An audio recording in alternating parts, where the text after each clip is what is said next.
Good afternoon, my name's Sarah Bolter. I'm a Senior Research Fellow with NCCARF, and I'd like to welcome you to this, the third in our webinar series for NCCARF. Today's webinar is titled Urban Adaptation Cities, Adapting to Climate Change, and I'm joined on the panel today by Professor Barbara Norman from the University of Canberra. Hello. And Associate Professor Ron Cox from the University of New South Wales. Just a couple of housekeeping things before we get started. Just a reminder that throughout the webinar we can take questions online. If you look to the right hand side of the streaming window, you'll see a box for entering your questions, so we'd welcome those throughout, and there'll be time for some questions following both Barbara and Ron's presentation, and then just a general discussion at the end. And also a reminder that the video of this webinar will be made available on the NCCARF website in the next couple of weeks. So I just wanted to give a brief introduction firstly to NCCARF, but also to the topic of today's webinar. So just with respect to NCCARF, well, we're a facility that's been running since 2008, and in this current phase we're looking at developing and delivering knowledge to support adaptation in Australia. And we do that through a number of ways, and this webinar is part of a program which is looking at bringing a lot of technical and research information to practitioners and policy and decision makers through communication products. So today's webinar about cities is really looking at some information that we pulled together for a policy information brief, and another one that's coming shortly on infrastructure, but also information for individual actors in their jobs, looking at engineers, for example, planners, finance officers. The topic of today's seminar, well, probably if you've tuned in, there's no question in your mind, but I thought I'd talk about why cities. And I guess the key point is that the cities are really the place where it's happening. It's the home of economic growth. It's where we have a lot of innovation and resource allocation. It's also the place where a lot of our critical and large and expensive infrastructure exists, so things like hospitals and ports. It's also the place where most of us live, and that provides a lot of challenges and opportunities.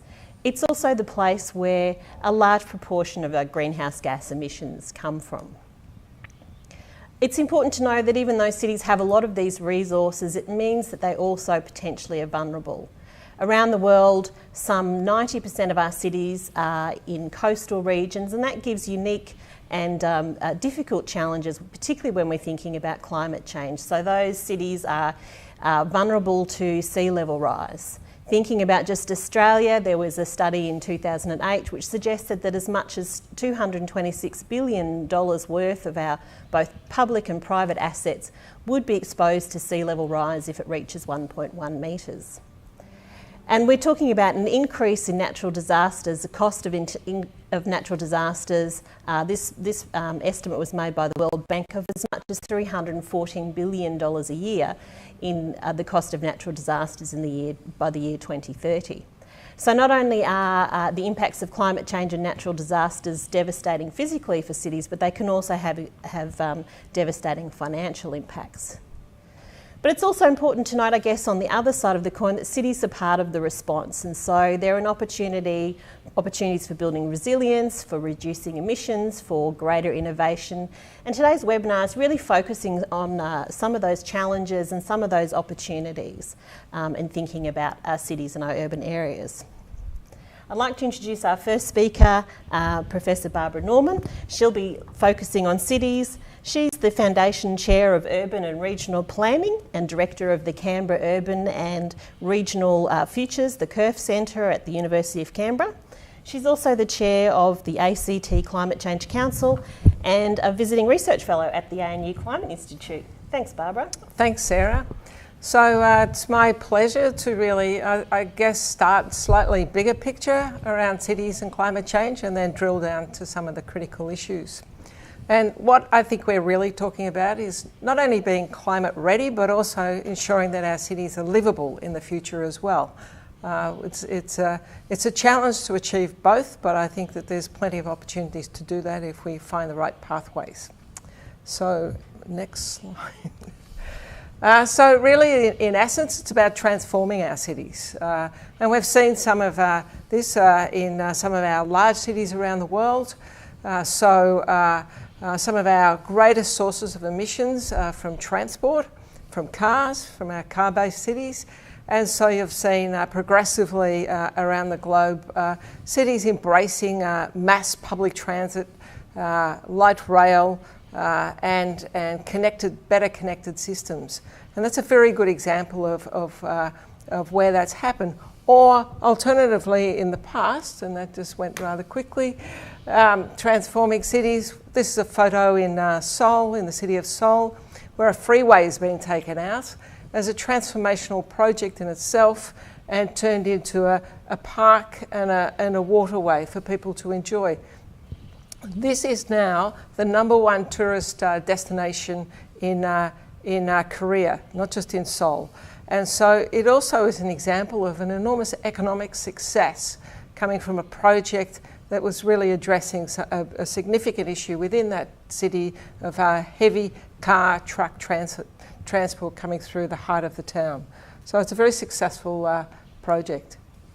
As we know, more storms will come, so we need to plan for that. And as planners, I'm a planner, we've said this for a long time, and sometimes we feel like we're repeating ourselves. But we are starting to see some traction, particularly at the subnational level and at the city level. And we're focusing on cities today. So within Australia, city of Sydney, Brisbane, Melbourne, Adelaide, I can go right around the country, are really starting to take climate change very seriously. Of course, we're a highly urbanised nation and most of our people live on the coastal edge. And so in this country particularly, this is very relevant.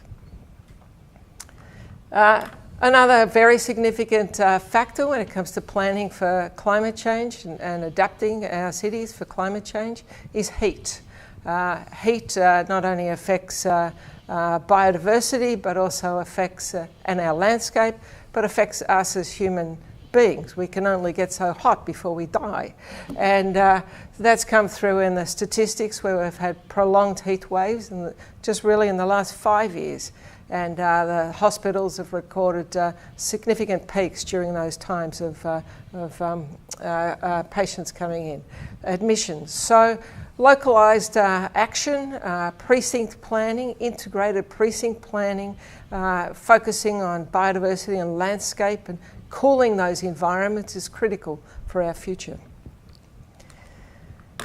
And connected to this is a statement that is made actually by the Chair of Landscape Architecture at Harvard, and he really talks about bigger cities, bigger parks. And within Australia, we do have this fine legacy in most of our cities of very significant parkland in our central core, and Melbourne and Sydney are great examples of that. But have we actually continued that pattern of developing those parks as our cities have expanded? And largely the answer is no. So where are the big parks on the urban edge? Where are the big parks in the middle of our suburbs that will also provide space for like the lungs of our city, but space for cooling our city in a hotter environment? We are starting to get pretty good on targets, and I know that City of Melbourne and Sydney and Adelaide particularly, and Brisbane I'm sure, and the other capitals have very specific targets now that they're working to, and I think targets are really important. I think it's a very important message for cities, and we can do this at a city level. It's not like we're dealing with the whole nation, and so I've just put an example in something close to my heart. Where in the ACT in 2012 we set what I would really regard as a stretch target of 100% renewable electricity by 2020, and in 3 years we'll be there. And we're even surprised by that, so we're delighted by it, but it was really by setting that stretch target, that very specific target that focused everyone's attention and has provided a pathway for us to achieve that outcome. So just sharing those experiences at a city-to-city level is another very important message around cities and climate change. Globally, we have fantastic networks, C40, ICLEIR, International Council for Local Environmental Initiatives, but also cities within Australia, and not just the capital cities, the smaller cities as well. We need to be connected through organisations like NCCARF, but also through local government networks to share knowledge and experience on these issues. Transport, I cannot talk about cities and climate change without talking about transport and active travel with that. And this is a photo actually in Copenhagen, where I was fortunate enough to visit for a few weeks and at the university, and just being bike friendly, and their targets, again an example of targets where Copenhagen set very clear targets and has very successfully achieved those, and developed an integrated transport system to do that. So you don't have to kind of embarrassingly try and put your bicycle on the train, but there's actually a carriage with a bike painted on the carriage, and that's where you go, and everybody does. It's fantastic. And conscious of time, new cities in Asia Pacific. So obviously in our region, it's where cities are expanding rapidly. Globally, we'll be growing from about 7 billion to well over 9 billion by 2050, and within Australia from 25 to 40 million by 2050. So most of that growth will be happening in cities. So this is where the action is. And in new cities in the Asia Pacific, there are some opportunities to almost leapfrog technology and sort of give a miss to our coal-based energy and some of the infrastructure, which Ron will talk about, technologies, and go into smart green technology in the future. And I see that as a fantastic opportunity. I can't also give a talk about these issues without talking about social justice. And in all the global conversations right now, social justice is coming through as a really key theme. People living in cities and the haves and the have-nots. And we can't have a situation where in adapting to climate change, we exacerbate that situation and make that gap even wider. So it has to be a really strong consideration in who pays and how we're going to make this transition. Just coming towards an end, I suspect. Integrated green precincts. My students get a bit tired of me using the word integrated, but I'm going to use it again. Integrated green precincts. If we don't connect these dots, then we won't get these outcomes. So whether it's transport, housing, water, energy, biodiversity, all these factors need to be planned together, and very much at a local level, at a precinct level, demonstrating how it can happen, even if it's just one block to start with, showing how it can happen. And then finally, where I started, cities need to be livable too. So, we have fire is one of our biggest issues, and I come from a city in Canberra that was really impacted by fire in 2003. But that doesn't mean we're all going to live in concrete bunkers underground. So again, we have to find a pathway where we can have a landscape planted for the future that can adapt to a warmer environment, but also can minimise the risk when it comes to inevitable fire. The head of Emergency Management Australia uses the word inevitability, and he's absolutely right. These things will happen, and we need to be prepared. I think that's it from me. Thank you. Great, thanks, Barbara. That was terrific. I've got a few questions coming through, but I'm actually going to pose one of my own to begin with, if that's okay. So it was a very positive message, and I was thinking, what are the real barriers that we're seeing to adaptation in cities? Because there's a lot of positive opportunities there, but it's not necessarily happening, or maybe it is happening. And look, actually, I think in Australia at the city level there is a lot of action happening. I think more the sort of multi-governance, we have our local governments, our states and our national government. I think there's a lot of improvement that still has to happen there. So cities will perform even better if they're supported by higher levels of government. And whether it's the OECD or some of these global networks, they all come out with exactly the same message, that all our actions are nested within each other. And so I think we do have room for improvement there. I think that there's some healthy competition. If you were at the Paris meeting, the Paris Agreement meeting, there was presentations from Adelaide, Melbourne and Sydney, and there was healthy competition between the cities as who's going to be carbon neutral first. In terms of the barriers, I think this issue around social justice I mentioned. For those who are less interested in these issues, you'll often say, well, we're not going to introduce smart infrastructure, we're not going to make a change to light rail, we're not going to have green buildings because of the cost. And because of the cost that will be passed on to others, whether it's industry or whether it's people who are of lower economic means. And I think that is a barrier, because I do think there are solutions. It's just about whether we're prepared to explore those in an open and considered conversation. There's always the skeptics, of course. Actually, that's not a good word, because skepticism is good in science. But they're the denialists, and my approach is work with those who are achieving success and learn from them and find a pathway. I will make one more comment on this. There's a lot of action at the capital city level. I think we need to be very mindful. A lot of people are living in country towns, and I think there's a whole program there that we could consider in the future. That's anticipating a question that someone's put here, that's saying, should we really be worrying about cities with all their massive resources? I think that's a fair question probably, but maybe it's the small towns or rural areas that are more vulnerable. Do you think that's true? Oh, look, I think there's a really valid point there. They're all vulnerable, so there's not like one or the other. But I do think that it is time now to look at, this is the bigger question actually, it's time to look at more medium-sized cities in this country. It's time to look at how country towns can follow some of these pathways with much lesser means, and that's where collaboration will be key. There was a program once, it was called Main Street program, that ran through many of our country towns. It was a very small program, highly successful because of its scale, so I think we can learn from some of those and work with country people to try and to make those changes. The positive thing about country towns is they all know each other and they have an ability to work together quickly. Yeah. We know this from big universities and small universities.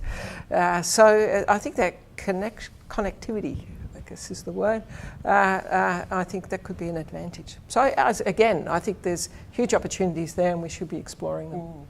There is another question here about do we need a country rural focused expansion of infrastructure, but actually Ron, I might give you that question on notice and we'll take that one after your presentation. So we've got that one in mind.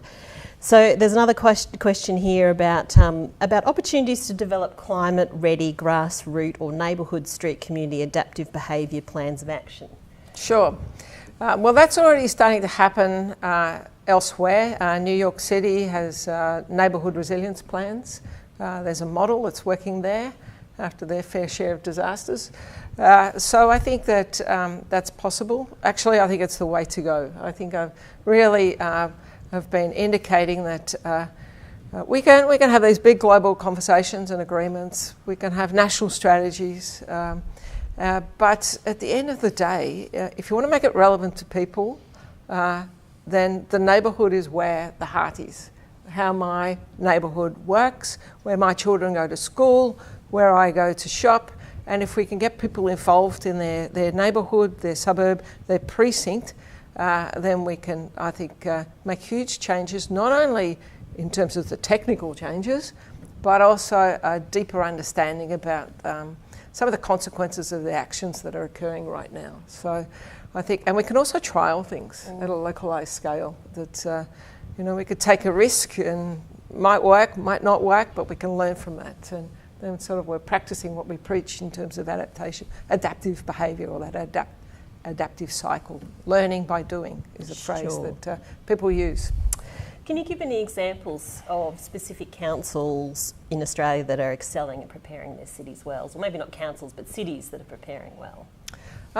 Well, of course, I can talk about my own city, Canberra, but I think Canberra and Melbourne I know best. Adelaide's doing really good work too. It's always risky to nominate one. But certainly the landscape strategy in the city of Melbourne, I think, is a really excellent example. And not just because they're planting trees and getting people involved, but very strong partnership with the School of Forestry at the University of Melbourne. So connecting research with policy decision making, with the local community. You can email a tree now in the city of Melbourne and adopt a tree, and actually it's also showing that it can help with mental health. If you're lonely and there's a lovely tree out there and there's a whole lot of other medical research that's coming, not my field, but it is coming out, that shows that there are other benefits as well. So multiple benefits being gained from one strategy. So I think that's a really good example. And so communities involved with that example? Well, communities are very involved with that example, and as I was saying, adopting the trees, getting involved in the discussions, and the City of Melbourne's really taking a long-term view about that. And I think it's an example. Many of our cities, the trees were planted around the same time, and so they're coming of age, and so it's a problem anyway. And so a lot of our trees have to be replaced. And so having a much better asset management strategy, if you like, for our landscape, I think is wise. And in doing that, involving the community in determining those outcomes is critical. Yeah. There's quite a specific question here, but I think it's getting at a sort of, I guess, a more complex problem. But it's asking who pays for the buyback of land to create green linkages for climate change resilience in existing cities and settlements? That's a great question. A lot of my work's in coastal, and I've been thinking about this a long time. So who pays? Well, the taxpayer pays in the end. We actually had quite a lot of buyback of lands through the 50s and 1950s, 60s, 70s for various reasons. We had it for fire. We bought the whole face of Mount Dandenong in Melbourne back because of fire. We bought 90 Mile Beach subdivided back. We had the Coastal Lands Protection Scheme in New South Wales. Has gone on for 50 years, and that's exactly around that. It's buying up parcels of land to provide continuity of green space and pathways for wildlife to go through. So we do have examples of it. But the 80s and 90s and the noughties saw a pushback from all of that. It was all about privatisation, and it's a much deeper conversation. But I actually think if you really want to achieve those linkages, you probably do need to think very seriously about purchasing that land back. Who should pay for that? At the end of the day, that's a community resource, so I think the general taxpayer should be paying for that. It's a benefit to all, and but if it's done in a strategic way, not if it's just a bit of land here and just those people benefit, but if there's a strategic plan for providing those linkages throughout a city for all the community, then I think I think personally, then the taxpayer can pay for that. Okay, great. So there's a question here asking, what are the opportunities to develop climate-ready grassroots, so neighbourhood street communities, adaptive behaviour or plans of action? I think I kind of tackled that before. I've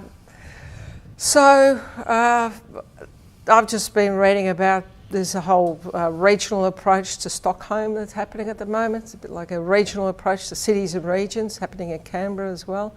One of the key messages that's coming through all that European research is that people need to know if it's all too complicated, they're just not going there. I'm out of here. And that's happened a bit with climate change. Well, happened quite a lot actually. But if they could see a clear pathway through and a benefit, they'll think, well, actually, that might be a good thing for us to be doing. So they're more ready to change their behaviour to see those tangible outcomes, if you like. So it's not just too complicated and too difficult. That's why I come back to what I said before.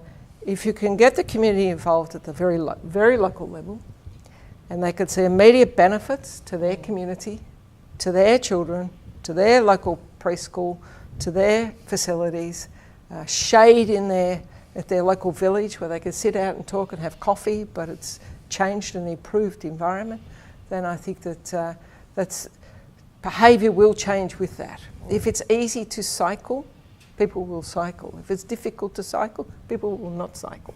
That's and Copenhagen has demonstrated that. So I think making it easy, making it available, convenient, quick, then you're starting to relate to the real everyday life demands of a family and or community in just juggling the demands of a day. And then I think there's possibility of hope. And you're an educator, so what role does education play in that discussion? Oh, massive, massive. So yes, we have our formal education institutions, absolutely critical, need to be well funded. However, lots of people don't interact with those formal institutions or may only for a short period of time. And so again, if we bring it back to the local level and community, that's where I think we'll achieve a much deeper understanding within the primary schools. Talk to any politician, they say, if you want to win this electorate, go to the primary schools first, because then you get the parents, but you also get the young people. So a good example of that has been the community gardens within primary schools. And how really successful that program's been, particularly in Victoria, and more broadly community gardens beginning to develop within neighbourhoods. So that's caused behavioural change not just by the residents, but the bylaws of the councils have had to change, and a whole lot of regulatory stuff has had to adapt as well. So small projects that are achievable at the local level can actually make a very significant difference. Yeah. I'm just going to pose one more question to you before I pass over to Ron. There's a few other questions here that I'm actually going to save for when I can get both of you to comment. Sure. But this final question just asks, what are the opportunities in terms of urban adaptation? I think that's been your key message, but maybe you can just give us your top three. What are the opportunities in terms of adapting to climate change? Okay. The first is energy. And we're seeing some of that happening in Australia, particularly at the city level. So shift to renewable energy and the opportunities with, we'll talk about green growth with new skills, partnerships with institutes of technology, training young people for solar, wind energy, new futures there. The second is with smart transport. Again, light rail, new ways of doing things, but integrating solar into light rail, and a whole lot of opportunities there, really smart thinking around technology. And the third one I think would be around the built environment, these low carbon integrated precincts at the local level. Collectively, I think it's all about moving to a low carbon society. That's where we're going. Yeah. Great, that's fantastic, Barbara. Good way to end on your wish list. So I'll just ask you to pass that to Ron. So our second speaker is Ron Cox. He's an associate professor at the University of New South Wales.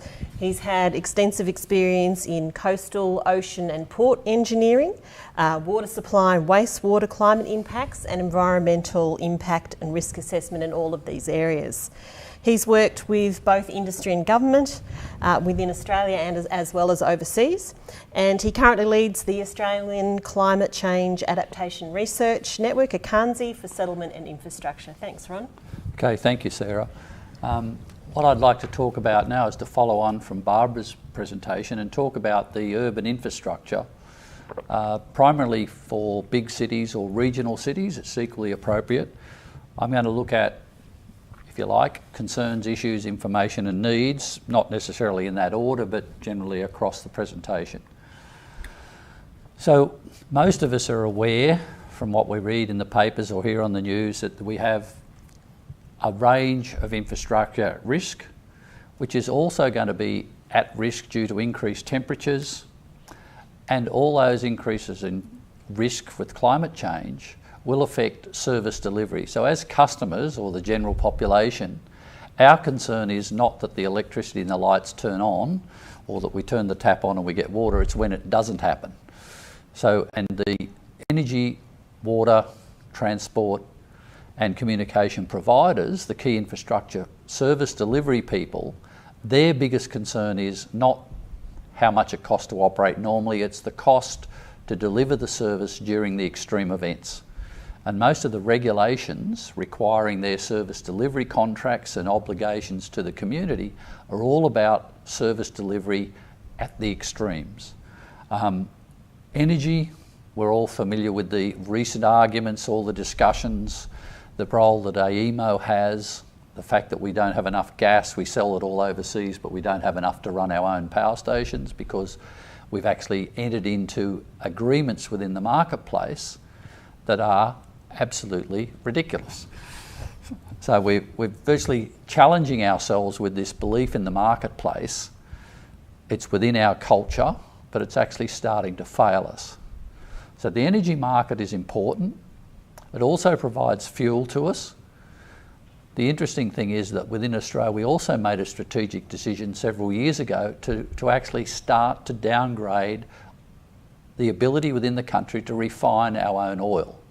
We now rely on it mostly coming in from Singapore in a refined state. So from a defence strategic point of view, we are now quite exposed to not only a gas market problem, but to a fuel problem from a different arrangement. Water, most of us can't live without us. In fact, all of us can't live without it. It's essential for growing our food. I'll cover that a little bit more in a minute. Transport, already Barbara's informed us of the importance of transport infrastructure within a city to keep us moving around and to be efficient. Communications, we all have a mobile phone now, no matter which public transport system you get on. Everyone's really quiet now because they're all on their mobile phones checking what's happening. So that communications link, we've all come to expect it. Most of us wake up in the morning, the first thing we do is turn on our mobile phone and check what's happening in the world. These things have started to dominate our lives. A lot of us wouldn't know what to do if it failed. And during extreme events, it has failed. During the major earthquakes and the Tohoku tsunami in Japan, even with the entire very broad broadband width that Japan has, their broadband mobile system failed within 90 seconds of the system with the number of people trying to log on. So the system is not infallible, it does have limitations. Community, I will limit my talk. I'm not going to talk about community because I think it's essential to the social fabric and the betterment of our community, but I think Barbara's covered most of that. So I'm going to leave out the hospitals, schools, public spaces in the rest of my talk and stick to the key infrastructure. Okay, energy. We have the conventional in the top left of the picture, the conventional coal or, if you like, gas-fired power stations that provide base load. And we've seen how that system can fail, mainly because of, if you like, the transmission side of it failed when South Australia blacked out. Anecdotally, I think we were having meetings in Adelaide that day, and a lot of us were caught between the city and the airport as everything blacked out and the transport system ground to a halt. And that's just an example of how frail the system is. Some extreme winds knocked over the transmission towers, and then there was a trickle-on effect that went back through the computer systems that were controlling the distribution of energy across the eastern states that caused the system to fail. We're moving towards renewables, solar, wind, and it can be done at renewables at varying scales. So it can be the house-top solar, we can be having neighbourhood, more regional solar or wind power. Then we've got to integrate that into the grid and come through a transition period where we can, if you like, deliver the power to people in a reliable way. Now, most of us are happy if we go home or we go and turn the lights on, log into our computer, it all works. The deliveries of the service, their nightmare is the extreme event when their system may fail and we all complain. None of us give them a congratulatory ring or email that it's working today. We only complain when it doesn't work, and so their problem is, and they get penalised under their service agreements if they fail. Okay, so that's the real dilemma for us, and we've got to work through that transition. But it is critical to our livelihoods that we do it effectively. Water. We've got a range of water supply methodologies. We have, in the major cities, we have water utilities like Sydney Water, Melbourne Water, or if you like, Hunter Water for the northern Newcastle area, WA Water, South A. These are big utility companies, generally corporations of state governments. They return a dividend to the state government, which helps state government treasuries balance their books every year. And their job is to deliver safe, and potable water to us, provide water to energy, to manufacturing and the industries of the state. But we also have small regional water supply delivery agencies, which are usually local government.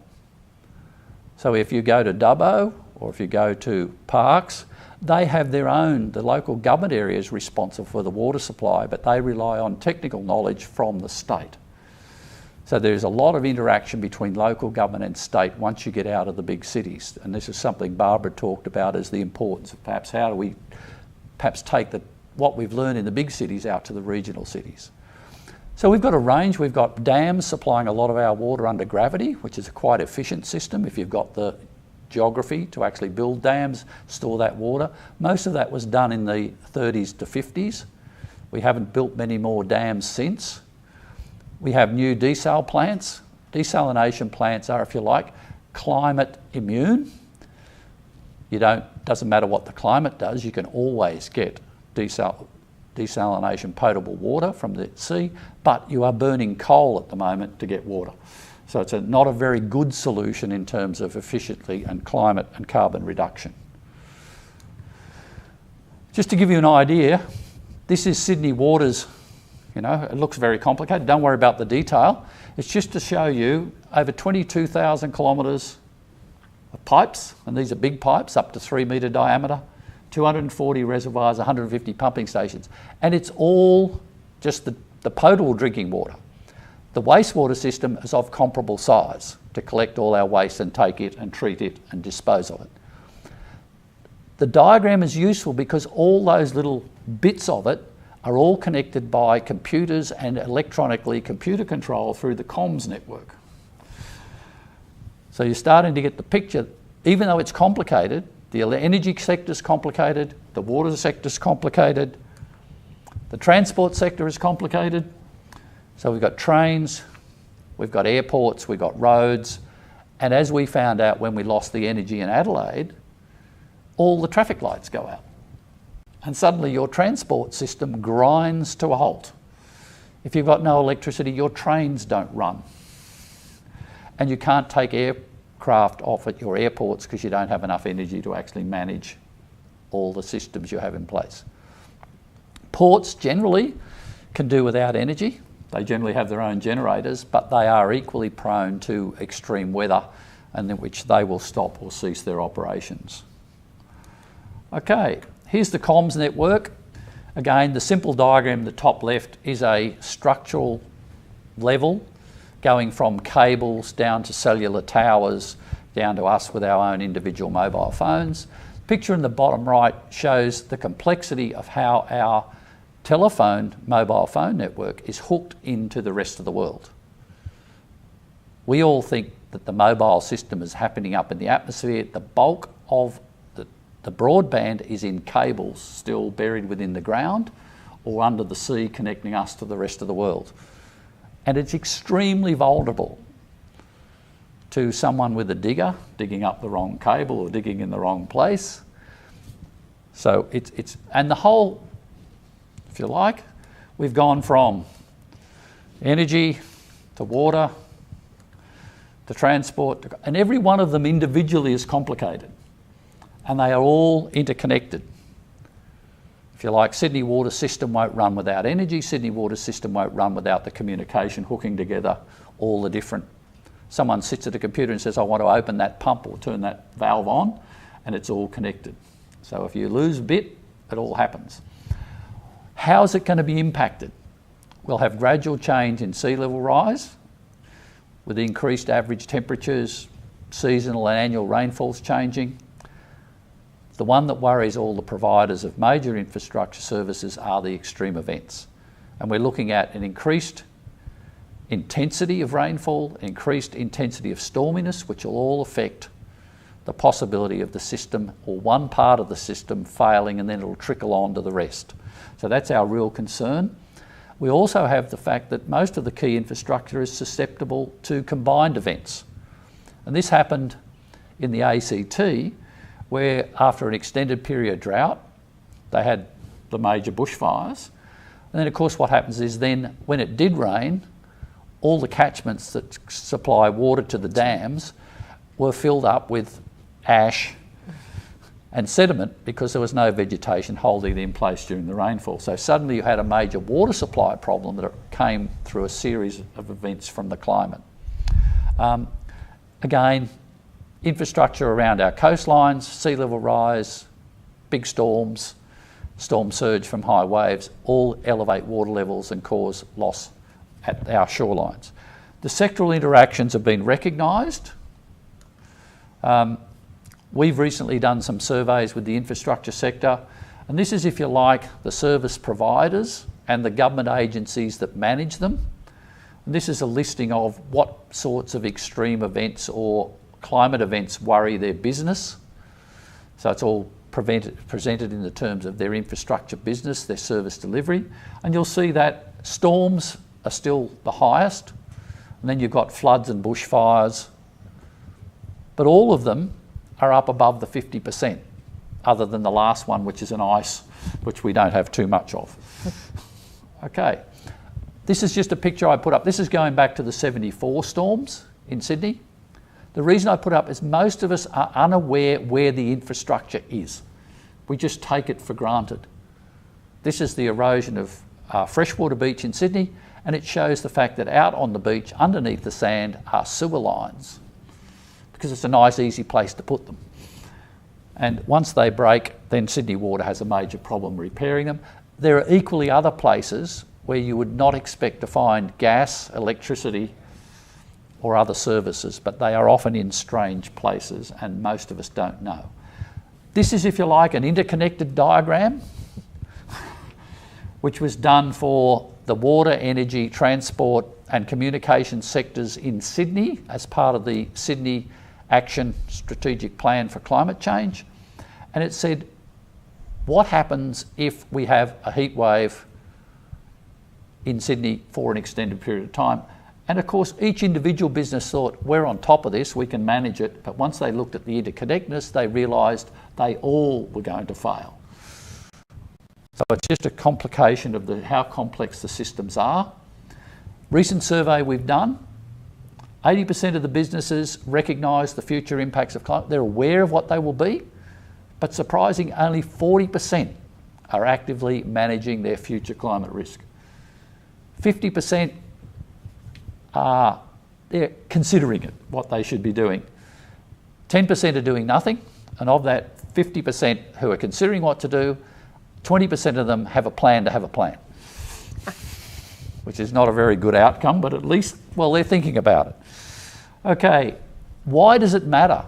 If you're a service provider like Main Roads, or if you like, a transport provider, the other thing that can happen, people can die. If you don't manage your system into the future, you will have these accidents, and when people die, there will be coronial inquiries, and you could be liable if you haven't managed your business effectively for the considerations of climate change. And finally, I took this picture in the middle of the floods in Sydney back in 1983, and I still like it because it actually shows we're not too sure what we should do next. We hope we've made a good decision, but no one can actually foresee whether we are in a safe place or not.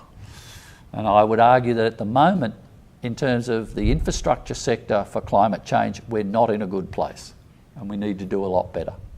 Thank you. Great, thanks Ron. So we have quite a few questions coming in, so just a reminder, keep putting your questions into the Q&A box next to the web stream. But I'm just going to take the moderator's liberty and Yes. pose the first question to you, Ron. So, I mean, you had some statistics there saying that, there are some businesses thinking about it.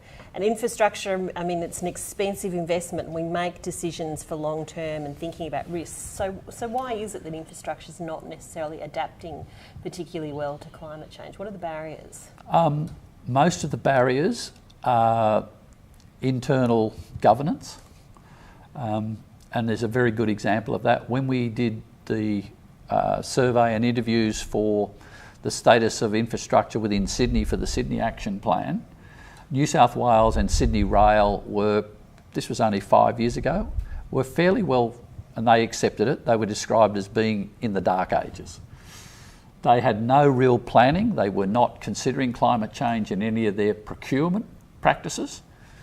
And yet now, in the last 12 months, Sydney Rail would be probably the leaders, or they've caught up. Sydney Water has always been ahead of the game nationwide in being an organisation that's been adapting to climate change well. But New South Wales and Sydney Rail have actually caught up quite dramatically, and that's really a change in the CEO. So it comes all the way to the top of the organisation, actually being, if you like, considering that climate change matters and that it is a responsibility of the organisation, and then that trickles down through the organisation. It's interesting. And what about, so there's a question here about insurance. So I guess, you know, this question is asking how urban adaptation might change insurance, but I guess the other side of that, you talked about concern about risk in your slide with the cars coming off. Is there a role for insurance perhaps in overcoming some of those barriers as well? Certainly the insurance companies have been very active in understanding their risk, and the Swiss and Munich Re, the big reinsurers, have always had very active groups looking at climate risk. Within Australia, through the Insurance Council of Australia, there's been significant advances. And one of the good things that's happened in terms of residential properties and commercial properties at risk is the insurance companies now, particularly in regard to flooding, send a good pricing signal so that when you take out your insurance, then the flood insurance actually now reflects what your risk is. Now that has been a little bit hard to take for people at the lower socioeconomic level, because they are often in houses that are more prone to flooding, and then they get their annual return or their annual premium and it's gone up quite significantly. So if you like, people who are at the higher socioeconomic classes can usually cope with that, but it's certainly been, as Barbara said, there's some equity issues associated with climate change in the adaptation area. The insurance area is exacerbating that inequity. Yep, okay. A technical question for you, Ron. So is there an alternative workable communication network that we could establish that would work around blackouts? And I don't think they're thinking tin cans and string, but... Generally, the emergency services people in all countries, the Japanese and the Americans have done pretty well on this, that they reserve certain parts of the broadband network and preserve parts of the system so that even though the rest of us will all be blacked out, they'll still have a network that's buried within the rest of it that keeps working with battery backup and everything else. They also, even through the Pacific, they'll actually revert back to old radios. Communication. And, so the old technology. The old technology, because it always works. Yeah. So that there is a combination of burying within the existing high technology area, preserving space for emergency management, and there's also space in a lot of the areas of the Pacific. They'll just actually, all the emergency people carry radio to talk to one another. Yep, absolutely. So Barbara, some of these questions are going to start coming into your area, but I'll pose them to Ron first. So how can we prepare for worsening storm surge in highly built-up areas like the Gold Coast? Like the Gold Coast and Coolangatta in recent times. Yeah. Sure. I think one of the major issues for local government and for the water utilities that are responsible for stormwater and stormwater flooding, as Sydney Water is in a lot of Sydney, is that there's a limit to, if we keep the development where it is, you can raise the development, that's fine, but you won't have enough energy to drive the water off the site through the pipes you have. And so we may end up having to go to the typical Dutch system with polders, where you allow the land to flood behind levees and have to have pumps to pump it out later. That's what New Orleans has, that's what they're putting into Jakarta and Bangkok. Rather than move the city, you build little pens around it, fill it up with water, but you don't allow the water to flow fast so that it kills people, but you actually get wet feet, but you pump it out later. And I think big cities can do that. Smaller regional cities won't have the income to do that. They may have to look at relocation as maybe the best option for them. Sure. Did you want to add a comment, Barbara, from a perspective? I was going to say there will need to be relocation And if you said that 10 years ago, just about got run out of this country. But now, given our experience, and it's actually occurred in circumstances since, and in fact did in the past with the whole Snowy Mountain scheme. We have actually moved towns before, and we've done it very successfully. I think that's definitely part of the future. But also, remarkably, we're still building in areas of risk. And that's really where my focus is right now, is if as a start we could just recognise the legacy that we have already without adding to that and continuing to expand our cities into areas of climate risk. It's irresponsible and foolhardy and incredibly expensive for us to turn around in the future. And how do we stop that? What are the... That comes back to planning. And so I think in everything I see right now, often people see planning as the only time they come in touch with it is often through a negative experience, the neighbourhood parks being developed, and they're objecting, or the next door neighbour's putting up an extension and they hate it and they're objecting. So, but there's another part of planning, and a really important part of planning, and that's strategic planning. And I actually think we should be investing, and I actually think the national government should be investing in this as well, working in partnership with our big cities particularly, on good strategic plans, good metropolitan plans for our cities that actually manage the urban edge successfully. We have been woeful at this in this country, and we need to get on top of this.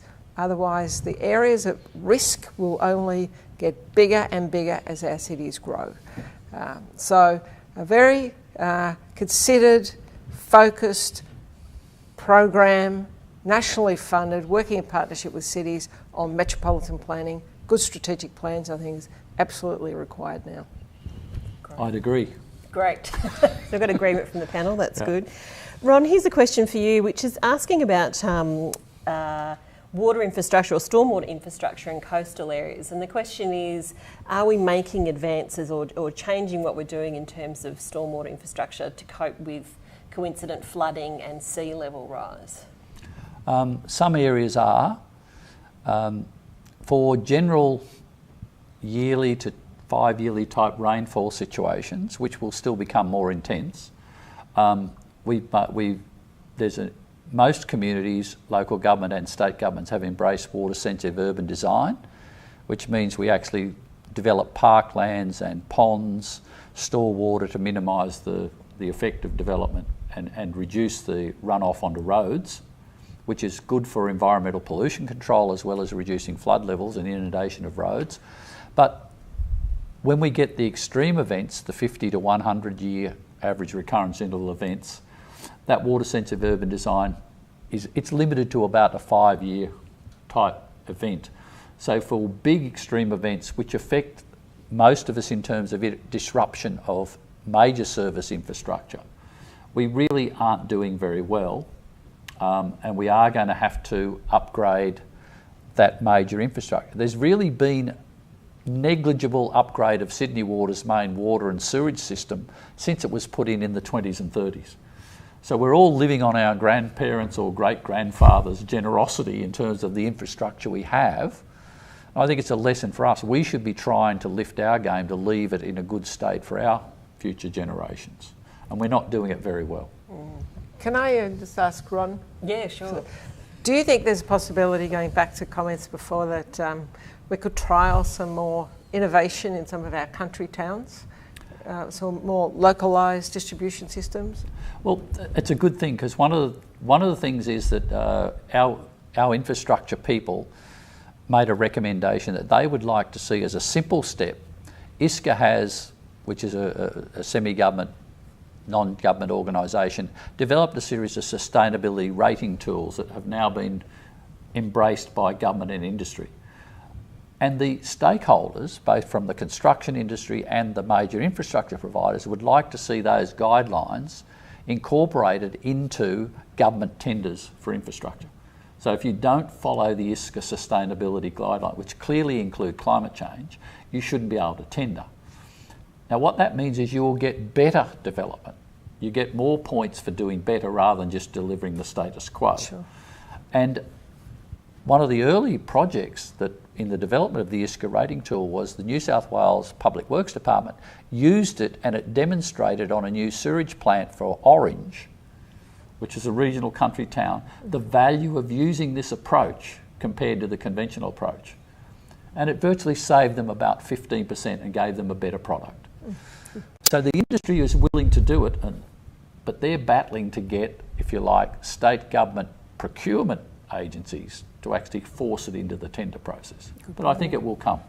So that sort of leads to the question that I posed earlier that I held over. So do we need to have an expansion of infrastructure into a country-rural focus? I guess it's changing where we're investing, maybe, and some innovation into the rural areas. Well, I believe that, as much as I don't necessarily agree with Barnaby Joyce on everything he puts forward, I think there's certainly value in the community as a principle, supporting the development of regional towns and getting some movement to the regions rather than just keeping growing our major cities. So in that regard, there should be some points or some way of supporting development in the regions on a financial basis. In a considered way. Not a pork barrelling way. That's right. So there's a question here that probably both of you might like to talk about, and it's saying that housing or building quality is so poor in Australia, and I don't know if you would agree with that statement, but how do we change this to improve our ability to be more resilient in our cities and towns? Well, certainly we have a national building code. Yep. So that's a starting point. And there's enormous opportunities to bring in change through that. I'm saying that carefully because it hasn't demonstrated big change to date. I don't know if you comment on that. So that comes back to having a collective will to move forward, but certainly the mechanisms there. And I think some of the pushback by a whole range of people actually, especially around the whole development of apartments in some of our cities in the last 12 months, couple of years, has led, certainly I know in Sydney and Melbourne and Canberra, to much tighter regulation around quality and what's being produced. The thing about cities is, I've talked about big strategic plans, but the other part, the flip side, if you like, is that we make decisions about cities every day. And if we can embed some of these changes, whether it's through the National Building Code or some of the more localised regulations, then we can affect very significant change very quickly, because it's a dynamic beast we're dealing with. It's always changing. And so the process is something that I think we really should be focusing on. Ron, do you want to add to that? I think in the biggest hurdle to a lot of the advances in the infrastructure sector is the interaction between the regulators, the government, and the service delivery providers. And generally the conversations are not constructive.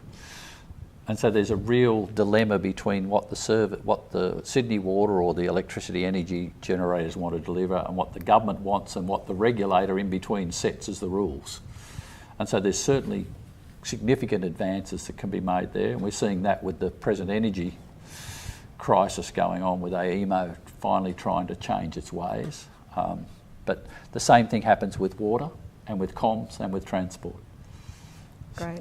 I also think we need to tackle cost benefit in this as well.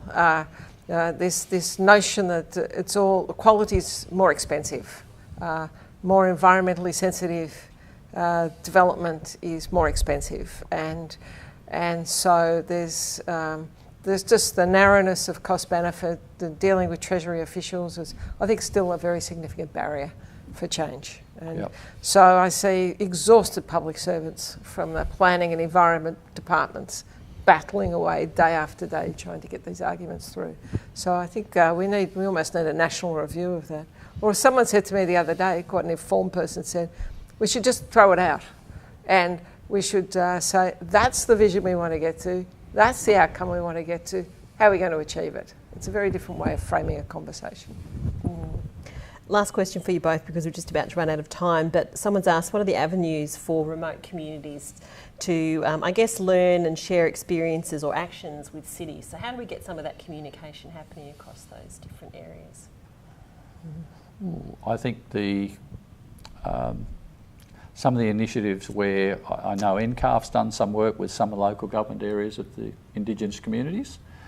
My university has done some work in the Torres Strait with our Year 4 students taking on an island and working with that community over 3 or 4 years.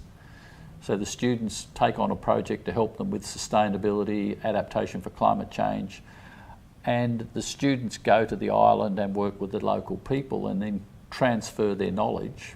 But transfer of knowledge to Indigenous people can't take place until you've got a relationship. And it takes time. Yeah. So there's no quick fix. Well, and also I think we could listen a lot more to our Indigenous people. We have a great deal to learn from them, and they've been here for a very much longer time, and so I think if it's a change of attitude by some of the white settlers here as well. Great, thank you. Can I just say thanks very much to both Ron and Barbara for taking out the time and travelling to Brisbane today to join us for this webinar, and a big thanks to the audience for posing their questions and taking part in the webinar. It certainly helps to make them more successful. Just a final reminder that the next webinar, which is titled Natural Ecosystems from Land to Sea, is scheduled for 1 to 2 p.m. on Monday the 22nd of May. Thanks very much. Thank you. Thank you.